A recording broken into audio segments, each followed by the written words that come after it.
Allora, professor Galimberti, lei ha raccontato tre punti fondamentali. Il terzo, qual era? Quindi il sonno, abbiamo visto il dire di no, quindi per evitare, e E il terzo è una cosa molto banale che è il denaro. Ma per dire che il denaro è qualcosa che entra proprio nei geni del mammifero, le racconto un piccolo simpaticissimo esempio, un esperimento fatto da un economista e una psicologa riportato un paio d'anni fa nel New York Times e poi da una rivista scientifica. Hanno preso 7 scimmie cappuccine e le hanno educate a usare il denaro. In che modo? Hanno fatto dei cerchietti di ferro con un buchetto in mezzo per cui fosse facilitata la presa e dopodiché hanno insegnato a queste scimmie che con un gettone si prendeva una banana, con 2 gettoni si prendeva un melone, con 3 gettoni si prendeva un ananas e via di questo passo. Quando queste avevano ben imparato l'uso del denaro, per cui andavano direttamente al banco a ritirarsi la frutta, hanno inondato la gabbia di denaro. E tutte si sono ovviamente scaraventate e bastonate pur di prendere il maggior numero di cerchietti possibili, esattamente come avrebbero fatto gli uomini e le donne. Un maschio ha preso tutto il suo gruzzoletto e evidentemente le piaceva e l'ha messo davanti a una femmina cappuccina, la quale ha guardato, ha apprezzato, si è concessa sessualmente, si è presa il malloppo e è andata a comprare dell'uva. Questo è l'esempio che ci dimostra come il denaro può essere trasformato più di ogni altra cosa in piacere. E siccome un cattivo uso del piacere è alla base di quelle malattie cerebrali chiamate addiction, chiamate dipendenze di cui parlavo, bisogna fare molta attenzione al denaro, che che può essere un formidabile strumento educativo per i ragazzi, per cui aiutare i ragazzi a capire quanta fatica si fa a guadagnarlo è un modo per far palestra a quella parte di cervello che deve sviluppare la volontà, da un lato, e da quell'altra parte a evitare che si trasformi in piacere a buon mercato, come la nostra scimmietta aveva molto bene imparato. Quindi abbiamo visto che i ragazzi che hanno più di 30 euro alla settimana, in un altro studio del 2012, scusi, il progetto si chiamava Per Giovani Centauri, che chi aveva più di 30 euro alla settimana arrivava a bere fino a 5-6 bicchieri di birra tutti i sabato. Chi aveva meno di 17 euro non beveva e chi aveva tra 17 e 30 beveva 1-2 bicchieri. E il rientro serale era legato alla quantità di alcol che si assumeva e alla quantità di quindi denaro anche il che si discorso di disponeva. mettere delle regole. Sì, solo che se aspetta quell'età per metterle se lo sogna. Troppo tardi, devi cominciare Ecco, da subito. devi cominciare quando hanno 1 o 2 anni. Ecco, ci sono diversi messaggi che sono arrivati. Un messaggio chiedeva dare del tè al bambino di 1 anno. È un eccitante, io lo eviterei se fosse possibile. Quindi evitarlo perché comunque è un fattore eccitante Certo. che C'è non un tè è... deteinato, ma c'è il finocchietto, ci sono tanti altri preparati molto gradevoli e più rilassanti, perché andare a eccitare subito il sistema nervoso in una fase così delicata di formazione? Devi tener Perché conto che più eccita, più lei produce ramificazioni e contatti tra i neuroni. Ah, quindi si producono ramificazioni dei neuroni, quindi vuol dire che poi... La spina neuronale è una ramificazione in più, ha capito? Ho capito, questo cosa vuol dire che poi magari in età adulta potrebbe avere che... potrebbe essere... Un'attrazione particolare per il piacere, per l'eccitamento, per la ricerca di eccitamento. Eccolo là. Un altro messaggio diceva che è facile dire, però questi eccitanti creano una sorta di dipendenza, come si può farne a meno? Come Di è che un cosa, piacere, dicevano, scusi? questi fattori di eccitanti, il caffè, il tè, le energy drink, come la sigaretta, Beh, sono fonte di piacere ed è difficile rinunciarci. allora guardi, se non esistesse il piacere non ci sarebbe la vita nella biosfera. Quindi senza piacere non saremmo qui. Per cui nessuno sta stigmatizzando il piacere. Noi stiamo dicendo che da 0 a 12 e da 12 a 18 i piaceri possono Essere rappresentare un diatoggeni. pericolo, essere addirittura devastanti, piaceri che a 25 anni non farebbero altro che migliorare la qualità di una certa situazione o della vita in generale. Quindi, Quindi è un'età delicatissima proprio per lo sviluppo assolutamente. della persona, per il sviluppo Tra 0 a cerebrale. 14 e da 14 a 18 sono 2 momenti dell'età molto delicati. Dopo i 18 si può fare tutto con molta più tranquillità. Perfetto. In che modo la sua ricerca è emersa in occasione anche di questi fatti gravissimi, di cronaca per carità, però non fanno che emergere la punta di un iceberg, quindi della diffusione dell'utilizzo di sostanze stupefacenti tra i giovanissimi?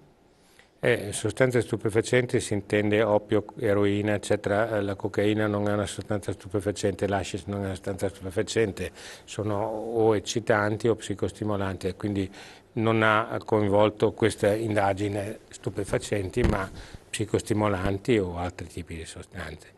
Il problema è che se un ragazzo dorme poco, viene viziato, per dirla in una Sì, parola sì. antica, e viene accontentato con soldi ogni volta che chiede gli si dà soldi, lui non saprà aspettare.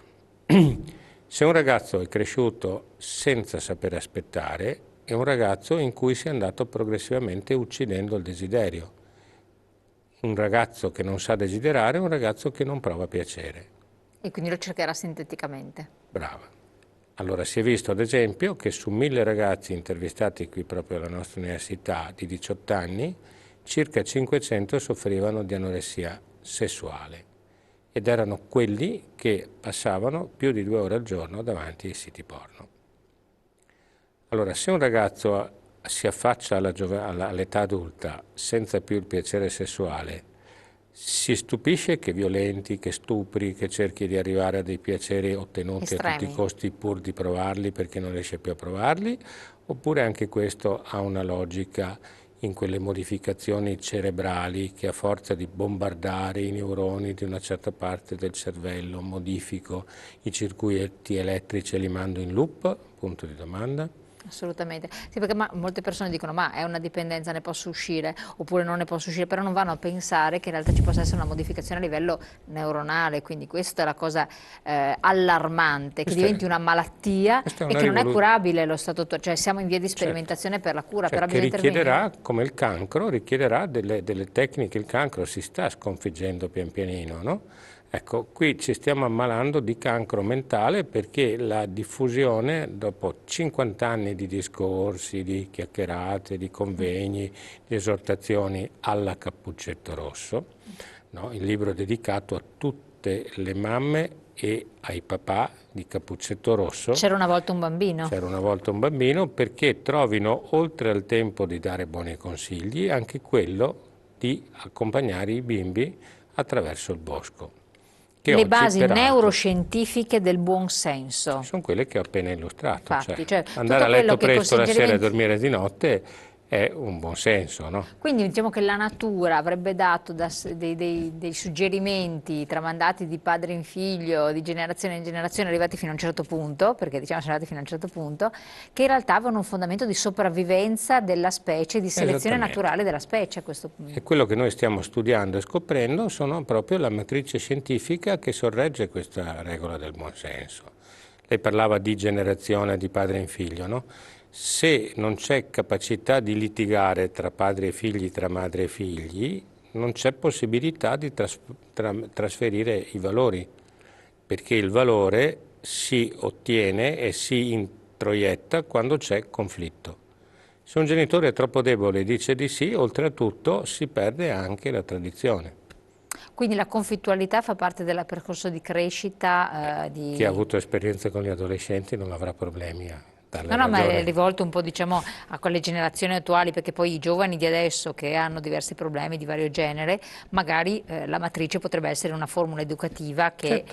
Un ovviamente bambino vuole vedere la televisione invece di dire guarda che alle 9 si va a letto, punto, da prima ancora che comincia a per parlare, farlo stare tranquillo si fa vedere la televisione, ci si toglie un problema e lo si frega. e lo si frega, esatto, chiarissimo. Allora ricordiamo ancora, c'era una volta un bambino di lui, il professor Luigi Gallimberti, le basi neuroscientifiche del buon senso, e il 26 novembre a partire dalle 17 un incontro con dibattito con la partecipazione anche del sindaco di Padova, che si svolgerà dove? Scusi. Al San Gaetano, Ah, all'Auditorium San al Gaetano. centro Auditorium San Gaetano, in centro a Padova, tra dipendenze tecnologiche da sostanze e i nuovi allarmanti dati sui ragazzi delle scuole medie di Padova, e la presentazione col professor Galimberti di questo progetto Pinocchio, che riempie un ampio progetto di prevenzione promosso da Cultura del Piacere, e la presentazione proprio di questo libro, manuale di istruzioni, diciamo, che forse tutti dovrebbero leggere, sì, per riuscire a comprendere le basi scientifiche che ci sono dietro i comportamenti che dovrebbero essere tramandati, o delle regole di comportamento che non sono così dettate dal nulla,